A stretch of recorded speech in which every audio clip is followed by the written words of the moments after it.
Before we start the Mountain West Conference, I'd like to announce its all-tournament team. From Colorado State, Colton Iverson. From UNLV, Anthony Bennett and Caden Reinhardt. From New Mexico, Cameron Bairstow and Tony Snell. And the tournament MVP was Tony Snell from New Mexico. We have student athletes Cameron Bairstow and Tony Snell. Coach Steve Alford. Coach, if we can start with you, your comments on tonight's game. Well, I'm just explaining to my Aussie what all-tournament team means. So it's just been a really special team. It's been a team that's been together. We talked about it again in the locker room just minutes ago about how you start a season down 16 in a pit. That doesn't happen very often. We're not down 16 very often in a pit in the second half and come back and win. And they have just been battling their tails off all year long, and to go 13-2 with the toughest non-league schedule in school history, to go through arguably the toughest conference that our school's ever been a part of, whether it's been the WAC or the Mountain West or whatever conference we've been in the past. Arguably, this has been the toughest league ever, and to win that by 2 games and then come here and win 3 games against 3 really good opponents, no upsets. We're playing the best of the best in this tournament, 3 days and 4 days, and to win this is just a very special feeling. This group of young men, they understand it, they get it. They're very coachable, and I really appreciate their efforts, and they're very deserving of this. Thank you, Coach. We'll now take questions for the student athletes.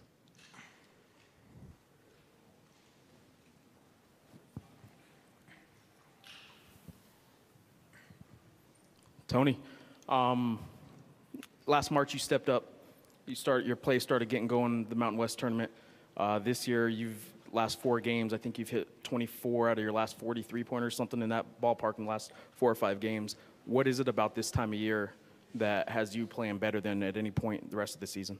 I just have more confidence now. You know, my teammates always, encourage me to keep shooting the ball whenever I miss it. So my confidence definitely went up.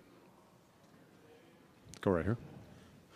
Ken Rodriguez from the redmenace.com. Cam, you and Alex were kind of battling really hard down low. It seemed to open up the guard play a lot. Can you talk a little bit about just that battle inside? I just think UNLV's did a great job defensively, especially Thomas. He did a great job botting us up. And while we didn't have a great night, it's just one of those nights where even when we're not playing well, the guards manage to pick it up just like they have all season.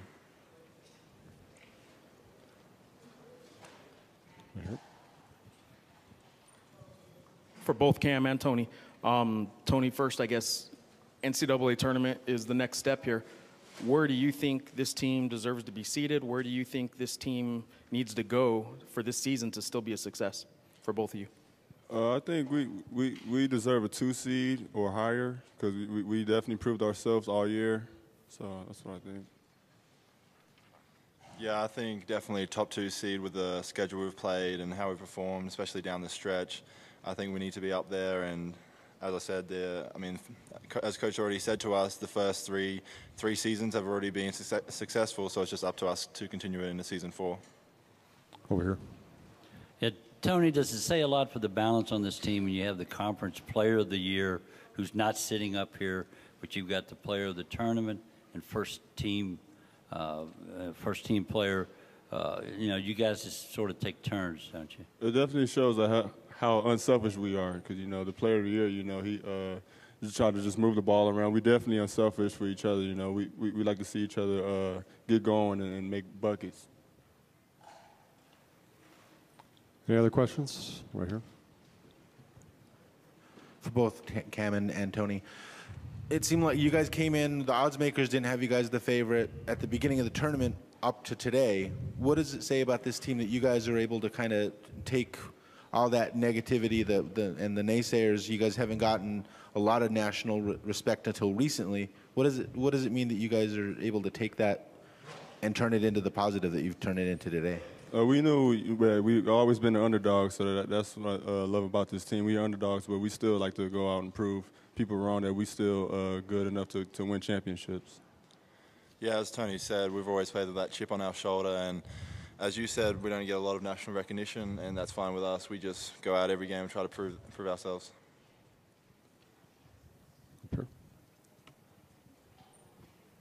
question is for Tony. Coach Rice said that the UNLV made a number of mistakes defensively down the stretch. What did you see out of their defense in that second half?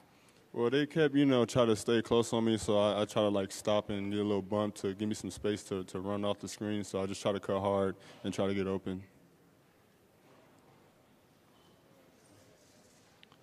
Okay, we'll dismiss the student athletes at this time. Thank you, man. Great job, guys. Good job, Tone.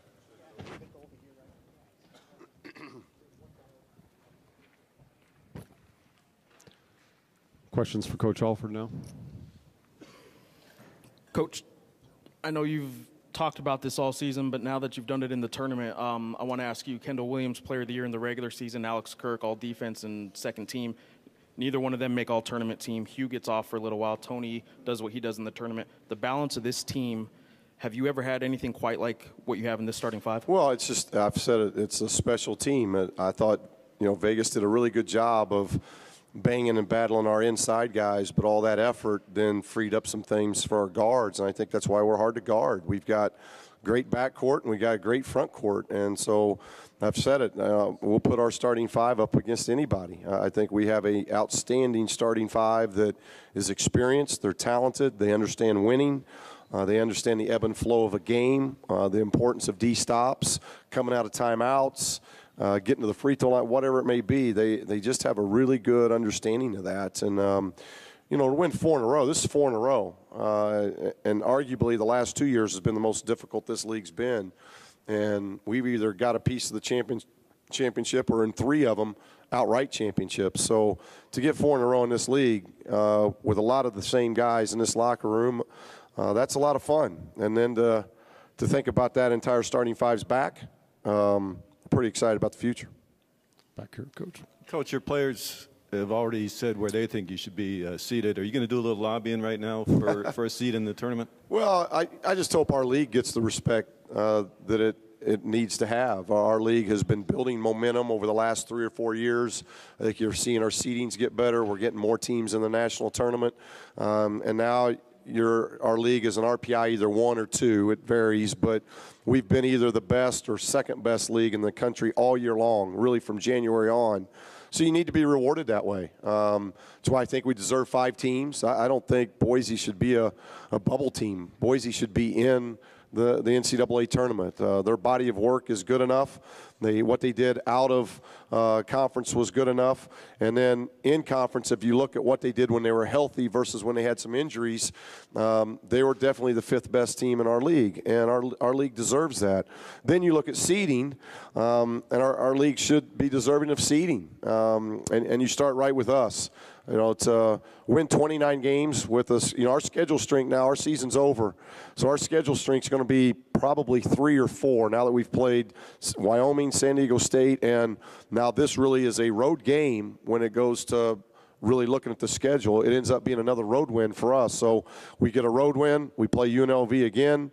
Our schedule strength has to be 2 or 3 when we leave here tomorrow morning. Our RPI is 1 or 2. Duke lost. We've won 3 in a row. So our RPI, if it does change, it's going to change from 2 to 1. So these guys have been extremely consistent, and now we will finish the year now, regardless of what happens, of being a team that never lost 2 games in a row. That's phenomenal. To go through our schedule, to go through this league, and never lose 2 games in a row and have a losing streak. What these young men have done have been amazing. So we don't know where our seed's going to go or be, but we know we're deserving of a very, very good seed. Does that include a number 1 seed, or would you be? I think you got to be in the talks. I have no idea what's happened tonight or is going to happen tonight or what's going to happen tomorrow. I know there's been some upsets. I know that there's talks of teams being number 1 seeds that haven't won the league and haven't won the league tournament. We haven't won the 10th best league. We haven't won the 10th best tournament. We've won the number 1 or number 2 league in the country by 2 games, and we've won the conference tournament as well. That's deserving of at least being in a lot of discussions for those seeds. Right here. Hey, Coach, congratulations again. Back to the early portion of this game. Bennett came out on fire. He scored their first 11 and I believe 13 of their first 15 points. Then you look at the end of the game, he ends up, I think, only 2 more points the rest of the way. What did you guys do differently after the first few minutes? Well, there was no adjustment. It wasn't coaching. That's who our team is. That's a great credit to our players. one of the reasons why I think Cam was up here as an all-tournament selection wasn't just what he did offensively. O'Brien last night, a very good player, gets no points, no rebounds. That was Cam. Tonight, you're right, Bennett is extremely talented. He scored 13 of their first 15 points, and he finishes with 15. So the last 32 minutes of the game, he gets one basket. That's Cam. Now, Chad had a lot to do with it as well. I thought Chad Adams had a very good tournament for us off the bench. I thought he really worked hard. He did a lot of good things for us coming off the bench. But with that said, Cam had a lot of that load on him. So he's up here not just because of what he did for us offensively. He had a great defensive tournament. Go ahead, right here. Congratulations, Coach. I got to ask you about the net. I don't think I've ever seen a coach wear a net before, and I think you've started a fashion trend among your fans. I saw quite a few wearing fans like it. It's like my red blazer. I haven't worn a red blazer before either. It's not like the red blazer is a fashion statement or the net's a fashion statement, but I know our fans like it, and I try to do a lot of the things that our fans like because we have the best fans in the country. I've said that. I've been very fortunate and blessed to be the coach here for 6 years now, and I say it every year that we have the best fans, not just because they come out in volume, but then they have volume when they're here.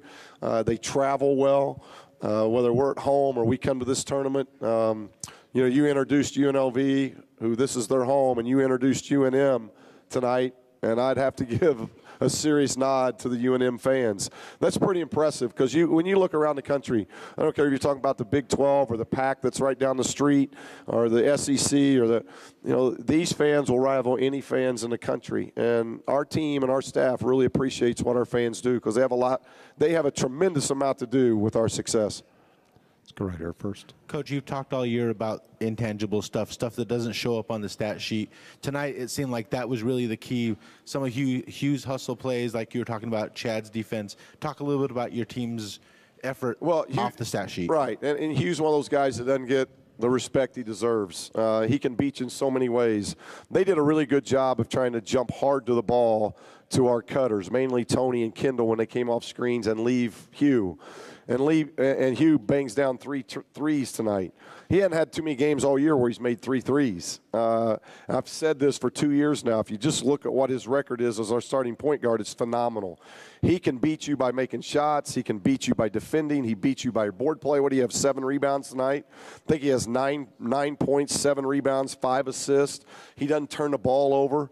We ask him to guard, one of the best guards every night. We ask Hugh to do an awful lot, and he finds a way to do it. And as he said on stage, he goes, Coach, we find ways to win. And that's exactly right, and that's who Hugh is. He's a very unselfish kid, and he's extremely tough. He is as tough as anybody on our team, and we feed off that toughness. Let's go here first. Coach, in the beginning of the season, you and I talked about Tony Snell stepping up to a leadership role and maybe being more vocal. That's not who he is. But he was trying, and he made an effort. I don't know that necessarily happened. Have you guys given up on trying to get him to be a vocal leader and just let him do his thing? Well, I don't, we may say you want to talk more. I've never been about changing kids' personalities. It's not about, we want our young men to be who they are. But he's doing a really good job in leadership, and I'll tell you why. He's developed defensively. So now all these guys, whether they're the starters or they're the bench guys or they're the guys that are playing a lesser role that's still a meaningful role on our bench, they get to watch Tony Snell. Yeah, everybody sees him shoot, and everybody wants him to shoot more and score more. But now they've seen a guy that's really committed to the defensive end. And the defensive end is the unselfish end. And I think seeing his development there has given Tony confidence. And now he's doing more offensively just because of, I think, where he's built his confidence at the defensive end. But all these guys lead in their different ways. Kendall's more vocal than Tony. Tony leads a little bit different, but still done a very good job for us with leadership. Time for 2 more questions. Hey, Coach, you've done this NC2A tournament thing a lot as a player and a coach. The prep time, the intervening 4 or 5 days between now and the tournament, differences between this time of year and, say, the regular season when you might have a similar 4 or 5 day break? Well, we got to do a good job. We want our guys, it was fun being an afternoon game because we got tonight to celebrate as a team. We got a lot of family members here. A lot of our players have family that have come in for this, and we don't let them see them much because it is a business trip for us until it's over. And so tonight we'll get to celebrate this. Season 3 is over for us. We've had an incredible run. It's been an unbelievably successful season. We've got high hopes, dreams of season 4. Hopefully things will go well. If it doesn't, it's not going to tarnish our season any. It's just the next step, trying to get the program to that next step. So we'll have a lot of fun tomorrow. Tomorrow's Selection Sunday. CBS is in our building, so we'll have CBS, a big part of the pit. We'll have a large crowd at the pit. I'm sure there's going to be a large contingent waiting on us at the airport, and then they'll follow us to the pit, and we'll have a lot of fun with Selection Sunday. Coaches will really work through the night of getting tape and preparing the scouting report, and then we'll meet on Monday. Probably won't do a whole lot on Monday, and then it depends on whether we're a Thursday, Saturday, Friday, Sunday type of thing in the NCAA tournament. But I think our guys will have enough prep time and enough time to get rest, because we kind of look at it as we played at Air Force on Saturday, then we flew here Monday. This has been a long week of travel, and it's never easy being somewhere for 6 days. But when you win a championship, it makes it all worth it, and I think we'll have enough time to get ready for the NCAA tournament. We're healthy. We came out of this tournament healthy. We came into it healthy. We're going to leave healthy, and that's a big deal.